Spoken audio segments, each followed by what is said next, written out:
Olá, amado! Seja mais uma vez bem-vindo aqui no nosso canal sobre ser um cristão. Curta, se inscreva, compartilhe, que a palavra de Deus continue falando ao seu coração. Nós estamos chegando em 1 Tessalonicenses, agora no seu capítulo 4, do verso 13 até o capítulo 5, versículo 11, onde vamos falar nessa parte, onde poderia até ser um capítulo nessa carta, falando sobre a volta do Senhor Jesus. A nossa vida cristã nos nossos dias, ela é norteada no momento em que nós compreendemos a nossa realidade de pecado, nos entregamos a Jesus, recebemos a salvação pela fé em Jesus e Espírito Santo, e então vivemos esse processo de caminhada aguardando a sua vinda, esperando a volta de Jesus. Então vamos ler esses versos, vamos pensar sobre a volta de Jesus, sobre o que tudo isso envolve para a nossa vida cristã.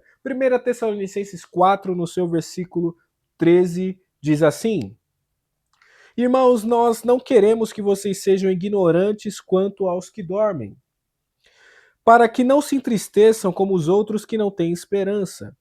Se cremos que Jesus morreu e ressurgiu, cremos também que Deus trará mediante Jesus e com ele aquele que neles dormiram.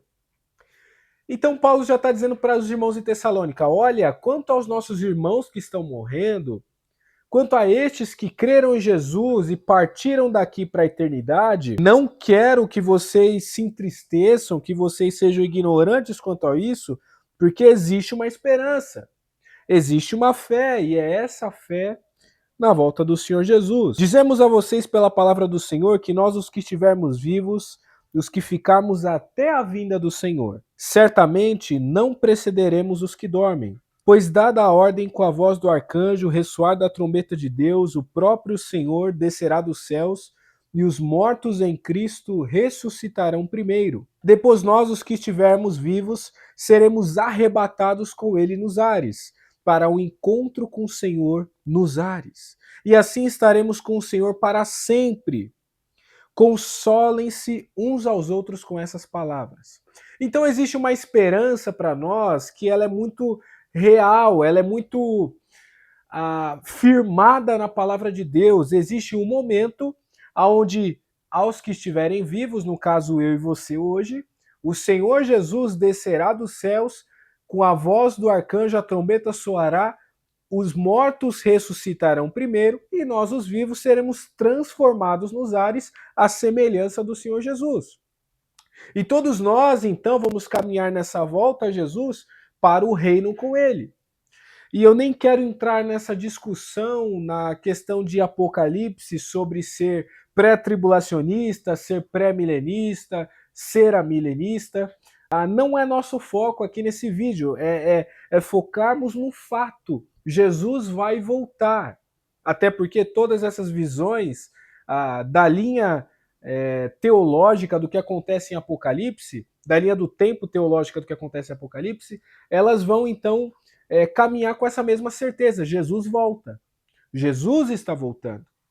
E é isso que deve alimentar e trazer propósito para a nossa vida diária. Você hoje precisa ser o melhor cristão possível. Primeiro, porque você foi criado para glorificar a Deus. Segundo, porque você foi chamado, glorificando a Deus, a ser a imagem de Jesus. E terceiro, porque no tempo que temos, precisamos anunciar o evangelho, porque Jesus voltará. Jesus está voltando.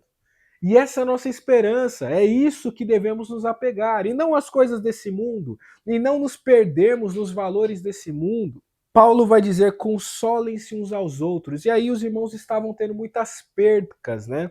Muitos irmãos estavam falecendo, é o que vai ficar claro quando a gente pensa nessa meditação de consolem-se uns aos outros. Como é maravilhoso a gente ir num velório, um cristão, de um servo de Deus, onde entoamos hinos a Deus, onde falamos de Jesus, onde glorificamos a Jesus, e aquele irmão nós podemos ter essa fé em Deus, de que ele, salvo em Jesus, está caminhando para o céu. Vai viver na eternidade comigo e com você.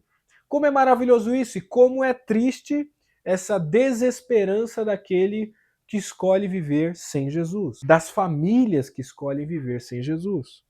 Irmãos, quanto aos tempos e às épocas, não precisamos escrever-lhes, Vocês mesmos sabem perfeitamente, o dia do Senhor vai vir como um ladrão à noite. Quando disserem paz e segurança, a destruição virá sobre eles de repente. Como dores de mulheres, uma mulher de parto, grávida, e de modo nenhum escaparão. Mas vocês, irmãos, não estão nas trevas, para que esse dia os surpreenda como ladrão. Vocês todos são filhos da luz, filhos do dia. Não somos da noite nem das trevas.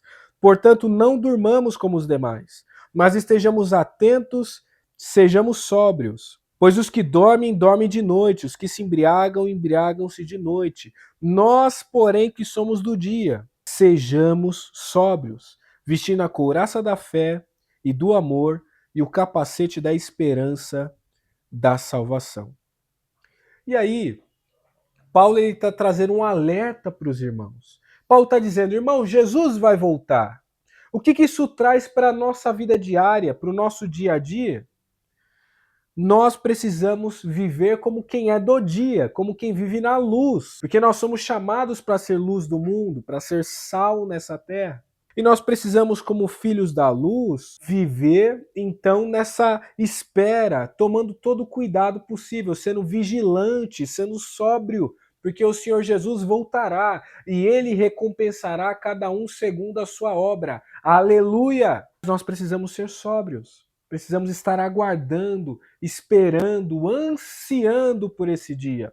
Precisa ser um desejo do seu coração, um desejo do meu coração. Volta a Jesus. Mas nós precisamos viver em Jesus e para Jesus. Para Jesus. Não se perdendo como os filhos da noite, que ele está dando exemplo. Nós não somos das trevas.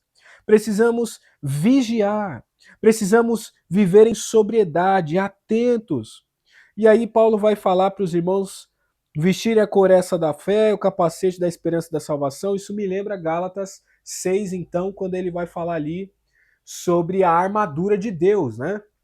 Paulo escreve aquela igreja falando da armadura de Deus e as cartas eram compartilhadas entre as igrejas. Provavelmente os irmãos de Tessalônica viram e conheceram também esse texto. E Paulo vai dizer a eles para vestir essa armadura de Deus. Nós precisamos estar prontos todos os dias na nossa vida cristã, vivendo na presença do Senhor, porque Jesus está voltando. Jesus está voltando, isso é um fato imutável. E quando ele voltar, ele então vai trazer juízo sobre essa terra. E ele vai trazer também o seu momento de julgamento dos seus, o que a gente chama de tribunal de Cristo, aonde apresentaremos as nossas obras perante o Senhor Jesus. O que você tem produzido para esse dia? Você crê na volta de Jesus ou crê que ela está próxima? Como você tem vivido a sua vida na perspectiva dessa volta de Jesus? Deus não nos destinou para a ira, versículo 9, mas para recebermos a salvação por meio do Senhor Jesus Cristo. Ele morreu por nós, para que quer estejamos acordados, quer dormindo, vivamos unidos a Ele. Por isso exortem-se, edifiquem-se uns aos outros, como de fato vocês estão fazendo.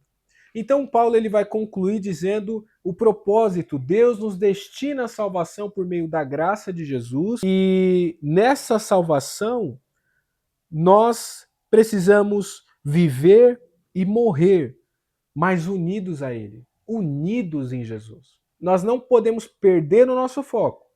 Não perca o seu foco. Não se perca na ilusão desse mundo. Não se perca nas coisas da noite, nas coisas que o mundo oferta. Viva com a cabeça no reino, porque o reino está próximo. Jesus ele disse: arrependei-vos, pois vos é chegado o reino de Deus. E eu quero dizer para você, viva unido em Jesus, porque está chegando a volta de Jesus. Está chegando o reino do Senhor Jesus e o rei está voltando e ele vai então reinar e nós nos apresentaremos em sua presença. Você está pronto para esse encontro? Você tem se preparado para esse encontro? Como que está a sua vida com Deus hoje? Como está a sua fé e seu ânimo sobre a volta de Jesus? Quero concluir aqui nesse verso 11 e no verso 12 até o verso 28 nós temos ainda o final do capítulo 5 para falar num próximo vídeo. Mas que Deus te abençoe. que você esteja sendo abençoado por esse canal. Curta, se inscreva, compartilhe. E nós estaremos juntos aqui nos próximos vídeos. Fique com Deus!